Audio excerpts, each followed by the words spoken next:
Pandian store. கண்ணனால் இங்கே ராஜுக்கு ஏற்பட்ட பிரச்சனை, அதோட பாண்டிய குடும்பத்துக்கும் முத்துவேலுக்கும் ஏற்பட்ட அந்த பெரிய பகை திரும்பவும் கண்ணனாலேயே முடிவுக்கு வரணும்னு நினச்சிங்கன்னா மறக்காமல் இந்த வீடியோவுக்கு லைக் பண்ணிவிட்டு இந்த வீடியோவை பாருங்கள். இங்கே திடீர்னு போலீஸ் வந்து பாண்டிய வீட்டில் நிப்பாட்டுறாங்க. அதை பார்த்த முத்துவேலும் சத்தியவேலும், என்ன இது பாண்டிய வீட்டுக்கு போலீஸ் வந்திருக்கு, சரி நாம் ஆசைப்பட்ட மாதிரி ஏதோ இந்த பாண்டியனுடைய பசங்க பண்ணிட்டானுங்க போல், இது போதும்டா, இன்றைக்கி மட்டும் அந்த பாண்டியனுடைய பையனை அரெஸ்ட் பண்ணிட்டு போகட்டும், இந்த பாண்டியனை கேட்குற கேள்வியில் நாக்கை பிடுங்கிட்டு அவன் சாக்குற மாதிரி பண்ணுறேன் பாரு அப்படின்னு சத்தியவேல் ரொம்ப சந்தோஷமாக நிற்கிறாரு.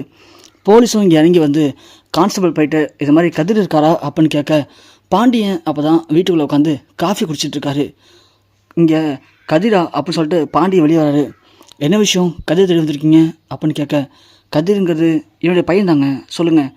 இல்லை, கதிர் வந்து ஒரு நகை விஷயமாக கம்ப்ளைண்ட் கொடுத்துருந்தாரு, அதுக்கப்புறம் நாங்களும் அவர் ரீச் பண்ண ட்ரை பண்ணோம், ரீச் ஆகலை, அதான் அவரை நேரில் பார்த்துருப்பான்னு வந்தோம் அப்படின்னு சொல்ல, நகை விஷயமாவா, என்ன சார் சொல்கிறீங்க, என் பையன் நகையை திருடிட்டானா? ஐயோ சார் அப்படி இல்லை, உங்கள் பையன் நகை காணா போச்சுன்னு சொல்லி கம்ப்ளைண்ட் கொடுத்துருந்தாரு, அது விஷயமாக தான் அவரை பார்க்க வந்திருக்கோம். என் பையன் நகை காணணும்னு கம்ப்ளைண்ட் கொடுத்தானா? கோமதி கோமதி என்னங்க என்னாச்சு, என்னங்க போலீஸ்லாம் வந்திருக்காங்க, அதான் எனக்கும் புரியல. கதிர் எங்க? கதிர் காலேஜ் போயிருக்காங்க, வர டைம் தான். ஏங்க என்னாச்சுங்க, இப்போ என்னங்க பிரச்சனை? ஒன்றும் இல்லை கோமதி, ஏதோ கதிர் ஸ்டேஷனில் போய் நகை காணணும்னு கம்ப்ளைண்ட் கொடுத்தானா, அது விஷயமா பேசுறதுக்கு இன்ஸ்பெக்டர் வந்திருக்காரு, அதான் என்ன நகை காணணும் கம்ப்ளைண்ட் கொடுத்தான் இவன், தெரியலையேங்க, ஒன்றும் புரியலையே எனக்கும் அப்படின்னு சொல்ல, அப்போ தான் ராஜி வராங்க. ராஜி வரவும், மா நீ வாங்க, நீங்கள் அன்றைக்கி ஸ்டேஷன் வந்தீங்களே? ஆமாம் சார் வந்தேன் சார். அந்த நகை காணுன்னு சொல்கிறீங்களாம்மா, அது விஷயமா நான் உங்களை கான்டாக்ட் பண்ண ட்ரை பண்ணோம், உங்களை பண்ண முடியல. ஏமா நகை காணுன்னு கம்ப்ளைண்ட் கொடுக்குறீங்க, அதுவும் இத்தனை மாதம் கழிச்சு, அதுக்கப்புறம் வந்து உங்கள்கிட்ட சொன்னோம்ல அடிக்கடி வந்து செக் பண்ணுங்கன்னு சொல்லிட்டு, இல்லைம்மா நீங்கள் வரவே இல்லை ஸ்டேஷனுக்கு? இல்லை சார் கொஞ்சம் வேலையாக இருந்துட்டு வந்தோம் சார், வர முடியல. சரிம்மா அவர் எங்கே, கதிர் எங்கே?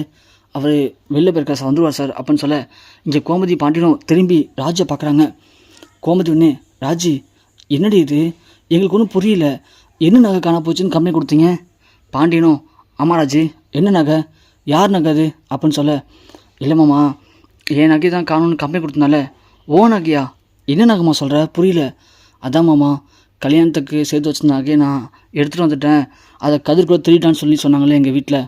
ஆமாம், அந்த நகையை தான் மாமா காணும்னு கம்ப்ளைண்ட் கொடுத்தோம். நகை காணும்னு கம்ப்ளைண்ட் கொடுத்தீங்களா? என்னம்மா சொல்கிறீங்க, அவங்களும் நகையை காணும், நீங்கள் திருடிட்டு போயிட்டீங்க, அதுவும் என் பையன் திருடிட்டு போயிட்டான்னு கம்ப்ளைண்ட் கொடுத்துருக்காங்க, நீங்கள் யார் மேலே கம்ப்ளைண்ட் கொடுத்துருக்கீங்க? நாங்கள் கண்ணங்கிற ஒருத்த மேலே கம்ப்ளைண்ட் கொடுத்துருக்கோம் மாமா. கண்ணனா? அவன் யாருமா? அவன் தான் மாமா என் நகையை திருடிட்டு போனது. என்னம்மா சொல்கிற, ஒன்றுமே புரியல எனக்கு. அப்போ கதிர்? இல்லை மாமா, கதிர் நகை எடுக்கலை, கதிருக்கு இதுக்கும் சம்மந்தமே இல்லை. அன்றைக்கி நானும் அப்படின்னு வாயெடுக்க கோமதி ஒன்று, ராஜு என்ன சொல்ல வர நீ இப்போது? இல்லைத்த, அது வந்து ராஜு இறந்து உள்ளே போய் பேசிக்கலாம். ஏங்க அவள் தான் சொல்கிறாள், இப்போது இங்கே நின்று இதெல்லாம் பேசணுமா, உள்ளே போய் பேசிக்கலாங்க அப்படின்னு சொல்ல, கதிர் வந்துடுறான். இந்த பாருங்க கதிர் வந்துட்டான் அப்படின்னு சொல்ல, கதிர் இங்கே வாடா அப்படின்னு பாண்டியன் கூப்பிட்றாரு. கதிர் ஒன்று சைக்கிள் பண்ணிட்டாங்க வர, அதுக்குள்ளே கோமதி ராஜை அழைச்சிட்டு தனியாக போகிறாங்க. இப்படி கோமதி கண்ணை காட்டி ராஜை கண்ட்ரோல் பண்ணதும், ராஜியை கோமதி அழைச்சிட்டு உள்ளே போகிறதையும் சுகன்யா பார்த்துட்ருக்காங்க. சுகன்யாவுக்கு சந்தேகம் வருது, என்ன இது, அவள் ஏதோ சொல்ல வந்தா, அதுக்குள்ளே அத்தை ஏதோ சொல்லி அவங்கள அழைச்சிட்டு போகிறாங்களே, இதில் ஏதோ மர்மம் இருக்குது அப்படின்னு சுகன்யா பார்க்குறாங்க. இங்கே கோமதி ராஜை உள்ள அழைச்சிட்டு போயிட்டு, ராஜி உனக்கு என்ன பைத்தியமா, என்ன சொல்ல வந்தாப்பங்க நீ? இல்லைத்த, உண்மையாகவே அன்றைக்கி நான் அவன் நம்பி தானே போனேன், அவன் தான் என் நகையை திருடிட்டு போயிட்டான், அது விஷயமா கதிர் தான் கம்ப்ளைண்ட் கொடுத்தான், மாமாட்ட சொன்னால் தானே தெரியும், அதை சொல்கிற இடம் இதுவா, ஏன் சும்மா தேவையான பிரச்சனை பண்ணிட்டு இருக்காது நின்று, அதெல்லாம் சொல்ல வேணாம் நின்று அப்படின்னு கோமதி சொல்லிடுறாங்க. இங்கே கதிர்கிட்ட பாண்டியன் கேட்குறாரு, டே கதிர் அன்றைக்கி நகையை திருடிட்டு போனது யாரா அப்படின்னு இங்கே பாண்டியன் கேட்க, ஆமாப்பா அன்றைக்கி நகையை திருடிட்டு போனது கண்ணன் ஒருத்தன் தான், அவன் ஃபஸ்ட்டு யாருன்னு எங்களுக்கு தெரியல, அதனால் இதை பற்றி நாங்கள் யார்ட்டையும் சொல்லாமல் இருந்தோம், அதுக்கப்புறம் தான் அவனுடைய பேர் தெரிஞ்சது, அதான் அவனை அன்றைக்கி ஒரு நாள் நேரில் பார்த்தோம், அதுக்கப்புறமா அழைச்சிட்டு போயிட்டு அவனை ஸ்டேஷனில் கம்ப்ளைண்ட் கொடுத்தேன்ப்பா, அது விஷயமாக தான் வந்திருக்காங்க போல். சரிங்க சார், நான் ஸ்டேஷனுக்கு வரேன் சார் ஈவினிங்கா அப்படின்னு கதிர் சொல்ல, சரிப்பா ஈவினிங்காக ஸ்டேஷனுக்கு வாங்க, சின்ன என்கொயரி இருக்குது அப்படின்னு சொல்லிட்டு போலீஸ் கிளம்பிடுறாங்க. இங்கே பாண்டிய உடனே உள்ளே போகிறாரு, கதிரும் வரான். இங்கே அதுக்குள்ளே கோமதி, ஏங்க நான் ராஜுகிட்ட விசாரிச்சிட்டேங்க, அன்றைக்கி ராஜும் கதிரும் கல்யாணம் பண்ணிக்கலாம்னு முடிவு பண்ணி கோயிலுக்கு போயிருக்காங்க, அப்போது ராஜுக்கே தெரியாமல் தான் அந்த நகை பேக்கில் இருந்திருக்கு, அந்த நகையை தான் அந்த பேக்லேருந்து கண்ணன் ஒருத்தன் தூக்கிட்டு போயிருக்கான், அவனை தான் இப்போ இடையில பார்த்துருக்காங்க ராஜுவும் கதிரும். உடனே அவனை பிடிச்சி போலீஸில் ஒப்படைச்சிருக்காங்க. அதெல்லாம் ஓகே கோமதி, இந்த வீட்டில் அவன் என்ன அவன் விருப்பத்துக்கெலாம் நினச்சிட்ருக்கானா? ஏன் இதெல்லாம் நடந்துச்சுல, நம்மள்கிட்ட ஒரு வார்த்தை சொன்னால் என்ன? ஏன் துறை அவ்வளோ பெரிய ஆளாயிட்டாரா? ஏன் சொல்ல மாட்டாரா வீட்டில்? அப்போது அவன் விருப்பத்துக்கு அவன் வச்சு தான் சட்டம்னு இருக்கானா? ஏங்க அது இருக்கட்டுங்க, நம்ம வீட்டு பையன் தான் திருட்டான்னு சொல்லி அவங்க என்ன பிரச்சனை பண்ணானுங்க? ஆமாப்பா, கதிர் திருட்டான்னு சொல்லி தானே தம்பியை அவ்வளோ தூரம் கேவலப்படுத்தினானுங்க. ஆனால் இப்போது கதிருக்கு அந்த நகைக்கும் சம்மந்தமே இல்லை. இப்போ அவங்க மூஞ்சை கொண்டு போய் எங்கே பாய்ச்சிக்க போகிறாங்க அப்படின்னு செந்தில் கேட்க, உடனே பாண்டியா அதானே கதிர் வாடா நீனு அப்படின்னு கதிர் கையை பிடிச்சிட்டு பாண்டியன் வெளியே அழைச்சிட்டு வந்து, யோ பெரிய மனுஷங்களா, நீங்களாம் மனுஷனுங்கய்யா, அன்னைக்கு என் புள்ள உன் வீட்டு நகையை தூக்கிட்டு போயிட்டான்னு எவ்வளோ பேச்சு பேசுனீங்க பார்த்தீங்களா? இப்போ போலீஸை வந்து சொல்லுது நகை எடுத்தது எவ்வளோ கண்ணனா, அவன் எடுத்த நகைக்கு என் பிள்ளைய அம்பட்டு பேசுனீங்க. இங்கே பாருங்கள், உங்களுக்கு அவ்வளோதான் மரியாதை சொல்லிட்டேன். இதுக்கு மேலே எவனாவது என் பிள்ளைய நகையை எடுத்துகிட்டு போயிட்டான் திருடன்னு சொல்லி பாருங்கள், சொல்கிறேன் வாயை இழுத்து வச்சு இதே இடத்துல வெட்டுவேன் நான் அப்படின்னு சொல்லிட்டு பாண்டியன் உள்ளே போகிறாரு. உடனே சத்தியவேலுக்கு ஒரே சந்தேகமாக இருக்குது. இது யாருக்கு அண்ணன் புதுசாக இருக்குது, ஒருவேளை இவங்களே திட்டம் போட்டுன்னா பிரச்சனையை உண்டு பண்ணுறாங்களா அப்படின்னு யோசிச்சுட்டு, அண்ணே இவன் சொல்கிறது நம்பிக்கை தானே, இவங்களே ஏதோ திட்டம் போகிறானுங்கண்ணே, என்னென்னு கண்டுபிடிக்கணுண்ணே அப்படின்னு சத்தியவேல் சொல்ல, முத்துவேலு வெடி சத்தியவேலு அவனுங்களுக்கான ஒரு ஆளுன்னு சொல்லிட்டு நீ வா ஆகிற வேலையை பார்க்கலாம் அப்படின்னு இங்கே கிளம்பி போகிறாங்க. அப்படி இங்கே முத்துவேலு மில்லுக்கு போகணுன்னு கிளம்பி போயிட்டுருக்காரு. போகிற வழியில் அங்கே போலீஸ் ஒரு டீ கடை டீ குடிச்சிட்டு இருக்காங்க. அப்போது முத்துவேலுக்கு தெரிஞ்ச ஒருத்தர் வராரு. அவர் முத்துவேலை வலுக்கட்டாயமாக டீ சாப்பிட்டு போகலான்னு கூப்பிட முத்துவேலு அங்கே நிற்கிறாங்க. டீ சாப்பிட்டு இருக்கும்போது அங்கே அந்த போலீஸை பார்க்குறாரு. பார்த்ததும் இங்கே முத்துவேலுக்கு சந்தேகம் வருது.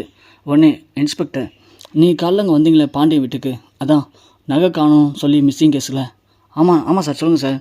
அதில் ஏதோ கண்ணன்னு சொன்னீங்களே, என்ன விஷயம் அது? கண்ணுங்கிறது யார்? அப்போது கதிர் நகை எடுத்து போலையா அப்படின்னு கேட்க, நீங்கள் யார் சார் அப்படின்னு கேட்குறாங்க. உடனே அந்த பக்கத்தில் வந்தவர், யோ என்ன சார் இப்படி கேட்டீங்க, சார் எவ்வளோ பெரிய ஆள் தெரியுங்களா அப்படின்னு முத்துவை பற்றி சொல்ல, அது மட்டும் இல்லை அந்த ராஜுடைய அப்பா நான் தான் சொல்லுங்கள் அப்படின்னு சொல்ல, ஓ அப்படிங்களா, ஒன்றும் இல்லை சார், அந்த பொண்ணு கண்ணன் யாரையும் காதலிச்சிருக்கு. அந்த பையனை நம்பி வீட்டில் இருந்து நகையெல்லாம் தூக்கிட்டு போயிருக்கு. தூக்கிட்டு போனதுக்கப்புறம் தான் அந்த பையன் தப்பானவன் ஏமாற்றிட்டான்னு தெரிய வந்திருக்கு. நகையை தூக்கிட்டு அந்த பையன் ஓடிட்டான். இந்த பொண்ணு அம்போன்னு அங்கே நின்றுட்டு இருந்திருக்கு. அப்போது அந்த பொண்ணுடைய அத்தையான், ஸோ அவங்க தான் அண்ணனுடைய மான பறிப்பிடும், அண்ணன் பொண்ணு இப்படி ஏமாத்தான்னு தெரிஞ்சால் ஊரில் எல்லாம் காடு துப்பாங்கன்னு சொல்லி அவங்க அந்த பையனுக்கு அந்த பொண்ணை கல்யாணம் பண்ணி வச்சுருக்காங்க. அதுக்கப்புறமா அவங்க 2 பேரும் சேர்ந்து வாழ ஆரம்பிச்சிட்டாங்க போல். ஆனால் இடையில தான் அந்த கண்ணங்கிற பையனை பார்த்துருக்காங்க. பார்த்ததுக்கப்புறம் தான் அவங்களுக்கு அவனை பிடிச்சி கொண்டாந்து எங்கள்கிட்ட ஒப்படைச்சாங்க. நாங்களும் அவனை விசாரித்து பார்த்தோம், அவன் இதே பொழப்பாக தெரிஞ்சிருப்பான் போல். இது மாதிரி நிறைய பொண்ணுங்களை ஏமாற்றிருக்கான். அதோட அந்த பணம் காசெல்லாம் செலவு பண்ணிட்டானா. அதான் இருந்தாலும் நாங்கள் அவனை அடித்து விசாரித்ததில் ஏதோ கொஞ்சம் நகையை எங்கேயோ பதுக்கி வச்சுருக்கேன், அதை வேணால் எடுத்து வந்து தரேன்னு சொன்னான். அதான் அந்த நகை தான் இவங்க நகையான்னு பார்க்கறதுக்கு தான் காலைல என்கொயரிக்காக வந்தேன் சார் அப்படின்னு சொல்ல, அவள் தான் முத்துவுக்கு எல்லாமே புரியுது. அப்போது கதிர் ராஜும் காதலிக்கலை, ராஜி கண்ணன் யாரையோ காதலிச்சிருக்கா. அவன் நம்பி தான் வீட்டை விட்டு ஓடி போயிருக்கா. நம்மளுடைய மானம் பறிப்பிடக்கூடாது, நம்ம பொண்ணுடைய வாழ்க்கை சீரழிஞ்சிடக்கூடாது அப்படின்னு தான் கோமதி நமக்காகவும் நம்ம மான கௌரவத்துக்காகவும் தான் பொண்ணை அவனுடைய பையனுக்கு வலுக்கட்டாயமாக கல்யாணம் பண்ணி கொடுத்துருக்காளா? நாம் தான் அப்போ தப்பாக புரிஞ்சுக்கிட்டோமா? இத்தனை நாள் நாம் தான் அவளை தப்பாக புரிஞ்சுக்கிட்டு அவளையும் அவள் குடும்பத்தையும் இவ்வளோ தூரம் அசிங்கப்படுத்திருக்கோமே. அடைச்ச இது என்ன சோதனை அப்படின்னு முத்துவேலு அப்படியே மனசு உடைஞ்சு போய் நிற்கிறாரு. இங்கே முத்துவால் எதுவுமே யோசிக்க முடியல. நாம் உடனே கோமதியவும் அந்த கதிர் பையனையும் நேரில் பார்த்து மன்னிப்பு கேட்கணும். ஏன்னா நாம் இத்தனை நாள் நம்ம குடும்பத்தை அசிங்கப்படுத்திட்டா அப்படின்னு தான் அவன் மேலே இவ்வளோ கோபமாக இருந்தோம். ஆனால் அவன் நம்ம குடும்பத்தை அசிங்கப்படுத்தலை. உண்மையிலேயே என் மான கௌரவத்தை அவள் தான் காப்பாற்றிருக்கா. உண்மையிலேயே அவன் எனக்கு தங்கச்சியாக இருக்குன்னு நினச்சி நான் தான் பெருமை பண்ணணும் அப்படின்னு முத்துவேலு தான் பண்ண எல்லா தவறையுமே உணர்றாரு. அதோட கதிரையும் ராஜையும் நேரில் பார்த்து அவங்கள்ட்ட மன்னிப்பு கேட்கணும் அப்படின்னு முத்துவேலு முடிவு பண்ணுறாரு.